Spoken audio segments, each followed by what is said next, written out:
चल बढ़िया मस्त। तो पिछले वीडियोस में अपन ने कंटिन्यूटी के क्वेश्चंस किए थे कि कहीं जगह कंटिन्यूटी दी होती थी, अपने को अननोन्स निकालने होते थे, या फिर कहीं जगह पूछा होता था कि कंटिन्यूस है या डिसकंटिन्यूस है, वो पता करना रहता था। हर एक में तरीका वही था। ठीक है, अब अपन आगे कुछ थ्योरी की चीज़ें पढ़ लेते हैं और टाइप्स ऑफ डिसकंटिन्यूटी करके। टाइप्स ऑफ डिसकंटिन्यूटी,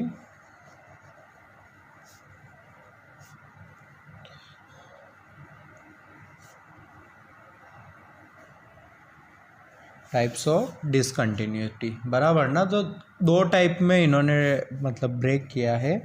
एक होता है रिमूवेबल, नाम सजेस्ट कर रहा है कि रिमूवेबल डिसकंटिन्यूटी,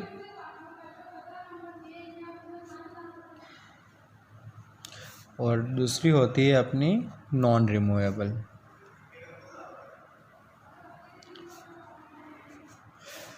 रिमूवेबल डिसकंटिन्यूटी और नॉन रिमूवेबल डिसकंटिन्यूटी। ठीक है, तो पहले रिमूवेबल देख पढ़ाता हूँ मैं पूरा कंप्लीट, फिर नॉन रिमूवेबल पढ़ाऊँगा। आप जब पूरा कंप्लीट हो जाए तब एक शॉर्ट नोट्स के तौर पर एक साइड लिखना रिमूवेबल, एक साइड लिखना नॉन रिमूवेबल, और जो जो डेफिनेशन है, जो जो टाइप्स है, वो आप लिख देना ताकि आपको क्लियर रहे। ठीक है, तो पहले पढ़ते हैं अपन रिमूवेबल। ठीक है, रिमूवेबल डिसकंटिन्यूटी। ठीक है, रिमूवेबल डिसकंटिन्यूटी में दो चार ग्राफ बनाता हूँ, आप बता देना कि कौन कौन से रिमूवेबल है, कौन कौन से रिमूवेबल नहीं है। ठीक है, तो एक ग्राफ कागज दिया रहा है यहाँ पर, ग्राफ से समझ में आ जाएगा ना तो अच्छा रहेगा। ठीक है,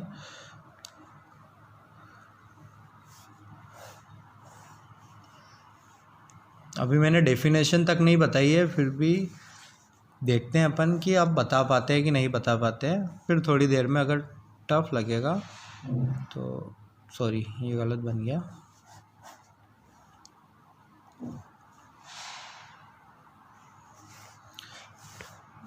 ठीक है, तो देखो डिसकंटिन्यूस तो ये तीनों के तीनों है बराबर ना, डिसकंटिन्यूस ये तीनों है।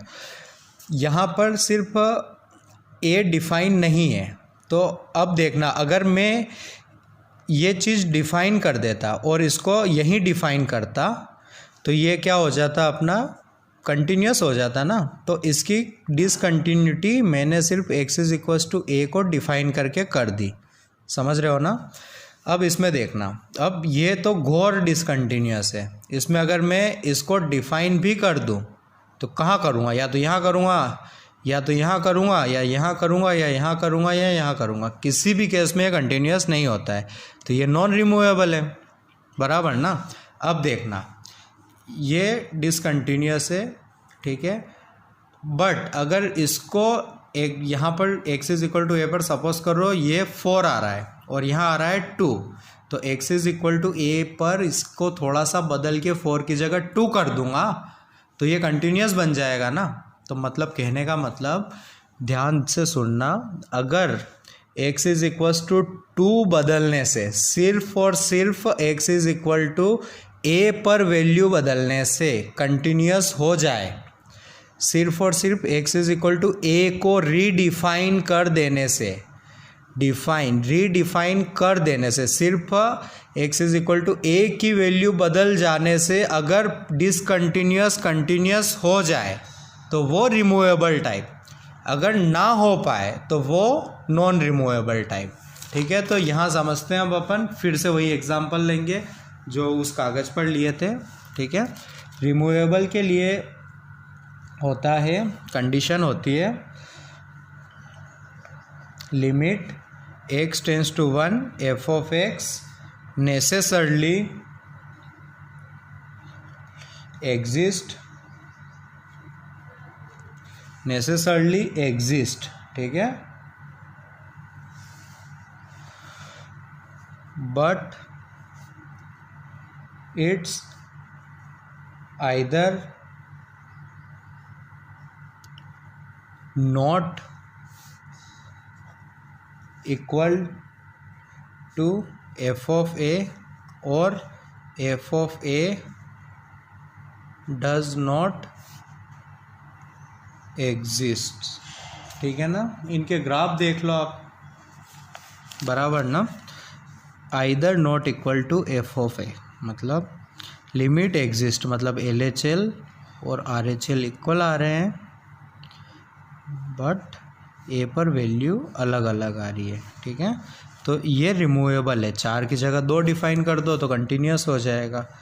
और एक सीखा है अपन ने कि डिफाइन हिज ना हो, समझ रहे हो ना। ए पर वैल्यू डिफाइन ही नहीं है, तो ये रिमूवेबल है। कैसे? इसमें 4 को यहाँ शिफ्ट कर दो, मतलब सिर्फ एफ ऑफ ए की वैल्यू बदल दो, और यहाँ एफ ऑफ ए की वैल्यू डिफाइन कर दो।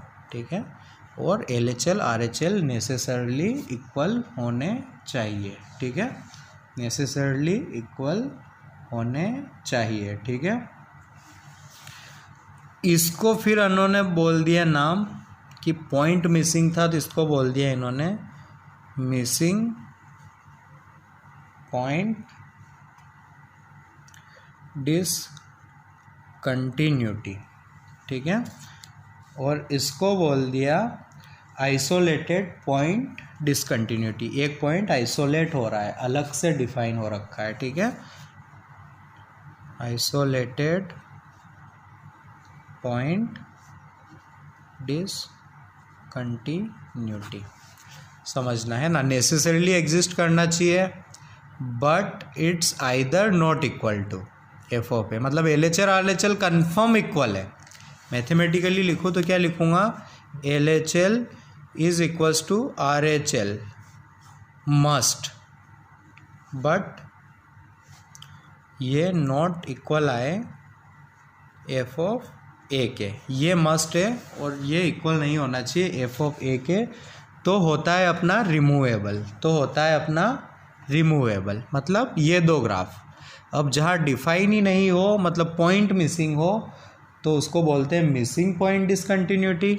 और इसमें डिफाइन तो हो बट अलग से हो, तो उसको बोलते हैं आइसोलेटेड पॉइंट डिसकंटिन्यूटी। ठीक है, तो रिमूवेबल में नेसेसरली एग्जिस्ट करता है और एफ ऑफ ए के इक्वल नहीं आता है। फिर 2 आते हैं कि पॉइंट मिसिंग हो तो मिसिंग पॉइंट, अलग से डिफाइन हो तो आइसोलेटेड पॉइंट। ठीक है, बराबर ना। क्वेश्चन देखते ही समझ में आ जाएगा, इतना कुछ लोड नहीं है इनका। ठीक है, अब एग्जांपल देता हूँ मैं, देखना। क्वेश्चन है अपना f of x is equals to x minus 1 upon 9 minus x square upon x minus 1। ठीक है, तो आपको बताना है कि which type of find type of discontinuity at x is equals to 1, बराबर ना। तो तुम निकालने लिख लोगे लिमिट एक्स टेंस टू 1। अब देखो L H L R H L अलग अलग करने की ज़रूरत नहीं है, क्योंकि एक्स टेंस टू 1 वाले जितने भी लीनियर वाले क्वेश्चन किए ना अपन ने डायरेक्टली किए हैं, इक्वली आते हैं वो। ठीक है, तो x minus 1 9 minus x square x minus 1, तो x माइनस 1 से x माइनस 1 कट किया, 1 पुट किया तो 9 माइनस 1, तो कितना आया 8। ठीक है, तो L H L is equals to R H L आया 8, फाइनाइट, बराबर ना। और f of 1 is not define because denominator में 0, तो एफ ऑफ 0 डिफाइन नहीं है। ठीक है, तो ये इक्वल आ रहे हैं, एफ ऑफ 0 डिफाइन नहीं है, तो कौन सा हो गया? ये मिसिंग, आंसर हो गया अपना मिसिंग पॉइंट डिसकंटिन्यूटी। और ये किसका हिस्सा था? रिमूवेबल का, है ना। कैसे रिमूव होगा? आप एफ ऑफ 1 को 8 डिफाइन कर दो। कैसे? F of x is equals to x minus 1 9 minus x square upon x minus 1, जब x 1 ना हो, और जब x 1 हो तब इसको वापरो 8। क्लियर? ठीक है, तो ये था आपका मिसिंग पॉइंट। ठीक है, एक एग्जांपल देता हूँ मैं कि एफ ऑफ एक्स है, उसमें greatest integer x plus minus greatest integer x. ठीक है, अब दिखने में ये बहुत टफ लग रहा है लेकिन लोड नहीं लेना है अपने को, अपन कर लेंगे इसको। अब बस इतना सा दिया हुआ है अपने को, check continuity, check continuity and it's type, बराबर ना, in x belongs to R, सब कुछ तरफ देखना है अपने को। ठीक है, तो अब ग्रेटेस्ट इंटीजर x और x और negative of greatest integer x, तो थोड़ा थोड़ा आपको धीरे धीरे समय के साथ पता लगेगा। ये इंटीजर पर अलग बिहेव करते हैं और दूसरी तरफ अलग बिहेव करते हैं। तो अपन ने किया कि जब x होगा इंटीजर तब इसका बिहेवियर कैसा रहेगा। तो सपोज़ करो इंटीजर पुट कर रहा हूँ तो 25 पुट करूँगा तो ये बनेगा greatest integer 25 plus greatest integer -25, तो ये बनेगा 25 माइनस 25।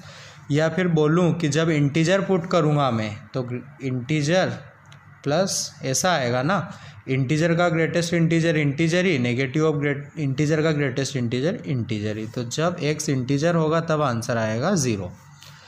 तो जब x इंटीजर नहीं होगा तब क्या आएगा, सही है ना, जब x इंटीजर नहीं होगा तब क्या आएगा।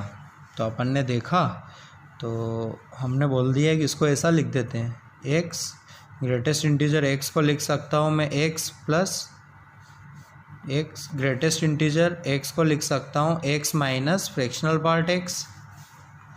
तो ग्रेटेस्ट इंटीजर -x होगा -x minus fractional part x, दोनों को जोड़ दिया तो ये बना x plus greatest integer x is equal to 0, minus common निकाला।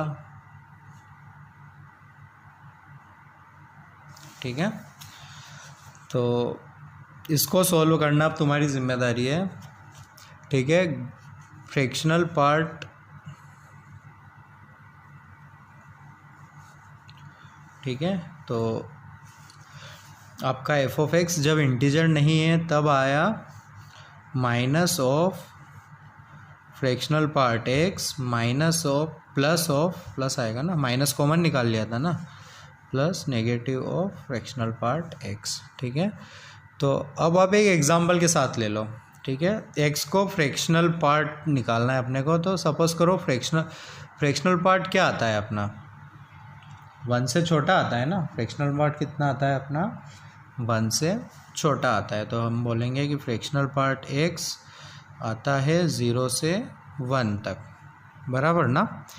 तो अब समझना कि अगर कोई भी नंबर लिया मैंने, सपोज करो 1.6, ठीक है, तो 1.6 का फ्रैक्शनल पार्ट कितना आएगा, 0.6, 1.6 मतलब फ्रैक्शनल पार्ट ऑफ -1.6, नेगेटिव आ नहीं सकता, -0.6 लिखूँगा तो पाप लगेगा, तो मैंने +1 ऐड कर दिया। तो 0.6 से 0.6 कटा और आया कितना, ये -1। ठीक है, इसको अच्छे से समझना आप, फ्रैक्शनल पार्ट रिवाइज करवाना, वहाँ किया था, ये प्रॉपर्टी भी लिखी होगी अपन ने, तो नहीं भी लिखी हो तो आप प्लीज़ फिर से बता देना, मैं आपको बता दूँगा। तो ये कुछ इस तरह डिफ़ाइन हुआ कि ये जो चीज़ दी हुई थी अपन ने उसको इस तरह डिफ़ाइन किया, इंटीजर पर 0, जब इंटीजर नहीं तब 1। अपन ने ग्राफ की हेल्प ली, इंटीजर पर सब पर 0 कर दिया, मतलब 0 पर वैल्यू आई 0, 1 पर भी 0, 2 पर भी 0, 3 पर भी 0, और जब इंटीजर नहीं रहे तब था -1, तब था -1, तब था -1। तो ग्राफ ये आया अपना। तो अब आप इसको देख के बताओ कैसा है, ये मिसिंग पॉइंट या आइसोलेटेड पॉइंट। डिफाइन तो है, तो ये हो गया अपना आइसोलेटेड पॉइंट। क्लियर।